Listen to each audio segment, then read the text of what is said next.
Kneel Before Blog presents Kneel Before Pod.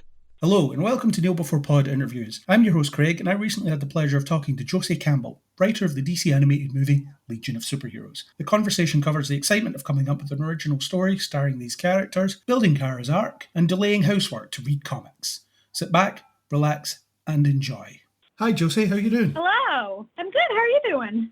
I'm doing good, yeah. It's quite cold, but it's Scotland, so whatever. First question for you, simple one. How did you come to be involved in this project? I was involved because I had worked with producer Jim Krieg before at Warner Brothers on things like Justice League Action, and we really enjoyed working together. So he gave me a call and said, hey, we want to do a DVD that is about Supergirl and the Legion of Superheroes. We don't really know what else it's going to be about. Would you be interested? And then had to listen to me tell him all of my favorite parts of Legion and recount every part of every Keith Giffen and Rebels and Frill Doc story I've ever read. So he was like, okay, yeah, no, you can write this. That's fine. Let's do this. So Jim asked me if I'd be interested, and I said yes. And then from there, I jumped into getting a chance to craft an original story with these characters I love so much. That almost covers my question about being familiar with the source material. It sounds like you're very familiar with the starting blocks. Oh, yeah. Although writing this, I got the chance to read DC has a bunch of omnibuses of basically from golden age to modern times. So I definitely spent like a full week just immersing myself in every era of the Legion and reading, which was both research and a lot of fun. I was like, sorry, I can't clean up, honey. I can't do any housework today. I have to read comics. It's very important for my job. That's an excuse I often use. I don't want to do the dishes because I've got comics to read, so I'm fully behind you on that one. So the central character in this is Supergirl. Is that a character you were really interested in? And what went into developing her arc for this film? Yeah, Kara, Supergirl, is a character I've always loved. She's a character that, unlike Superman, she had a whole life that kind of got pulled away from her at the last possible second. She remembers Krypton. She remembers her family and her mom. She remembers what it was like to be on Krypton. And now all of that is gone. She's starting over. She's on Earth.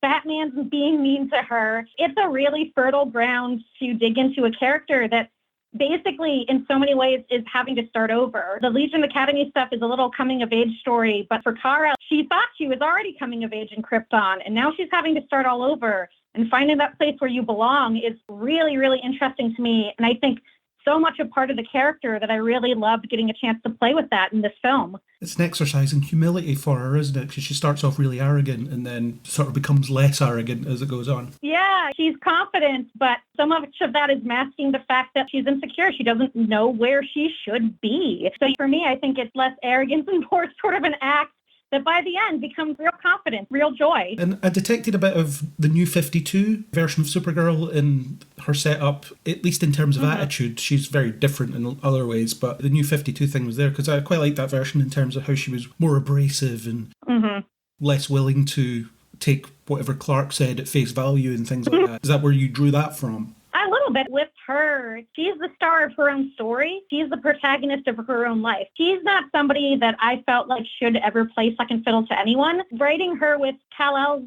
Clark was really fun because she's so strong and so confident, but is so convinced she has to go it alone. It was kind of fun to write their dynamic less as you're the sidekick to my Superman and more we're kind of like siblings who are giving each other shit and trying to help each other out, but neither one of us is above the other. We're both equals here, equally dealing with this. And that was a lot of fun. I love that sibling dynamic with them, and I really loved putting that in the movie. Yeah, it was a bit like Clark wasn't quite sure what to do with this unexpected family member sort of muscling into his setup. Yeah. He's a good guy. He wants to help, but also an unknown cousin dropped from the sky and started punching people. It's a lot. Yeah. And in this film, you play with areas that haven't really been explored much outside of the comics. There's been smatterings here and there. The Legion, for example, were reasonably heavily explored in the Supergirl TV show, but that must be really exciting to do as a writer, is to blaze that trail almost. It's pretty unique in terms of what they've not done yet in live action. Oh, yeah. Getting to write these characters in a new story and getting to establish at least in this round of DVDs, who the Legion is such a delight. It's also really fun as a writer, the fact that I was coming up with an original story. There's touch points, there's things that I've pulled from the comics, but in every one of these DVDs in this last round, we're not adapting a single story. We're sort of getting to the core of these stories and writing our own things. And that's so rewarding as a writer. And when you were writing these characters, did you hear any particular voices in your mind when you were trying to give them a voice? It's hard because I read things back to myself to make sure that the words scan. So in my head, it was like, everybody sounds like me. But I had known that Darren Criss and Jensen Ackles had been in it, so I'm not going to lie, I was definitely reading the Batman lines exactly like the way he does it. And when they announced Meg Donnelly with Supergirl, I was like, it's just so perfect. She's just so good. I couldn't have imagined a better actress to play Kara. It's that weird family thing as well when you've got the Winchesters on at the moment that Meg Donnelly and Jensen Ackles are both involved in. It's great. Yeah, the Winchesters all get to be superheroes now. Just Jared, he's not had the chance yet, but he'll get his time. So you wrote a bunch of characters for this. What other ones did you particularly enjoy writing? Was there any that really stood out to you as being your personal favourites? Yeah, because I was a fan, a lot of the characters that I threw in were characters that I have always had a soft spot for. I really enjoyed writing Timberwolf. His sort of no-nonsense gym coach patter is really fun to write. I also have such a big soft spot for Arms for a Lost Boy.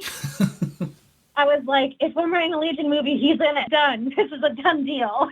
And then I was going to say, I think outside of Supergirl and Brainiac 5 and Superman and Batman, I think one of the characters I had the most fun with was Triplicate Girl, because she was just another character that's so completely confident and a cool girl, but also whatever, we suck, it's fine, we're just going to move on. Very much vocal fry brought to life.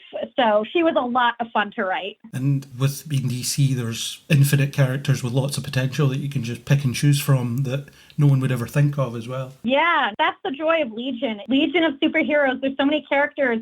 Your favorite character is among them. You just have to read a little bit or watch a little bit and you'll find them. Is there anyone that didn't make it in that you wish had or that you really want the chance to get to write? I would love to write more Legion till the cows come home. We have a tiny bit of the founding Legionnaires in it. I would have loved to write more of them. But honestly, so much of this movie was me picking characters that I thought were fun or funny or that I had a personal affinity for. Getting to write Brainiac 5 was a dream. Being like this movie can't be 3 hours long, I think we did a pretty good job narrowing it down to our faves.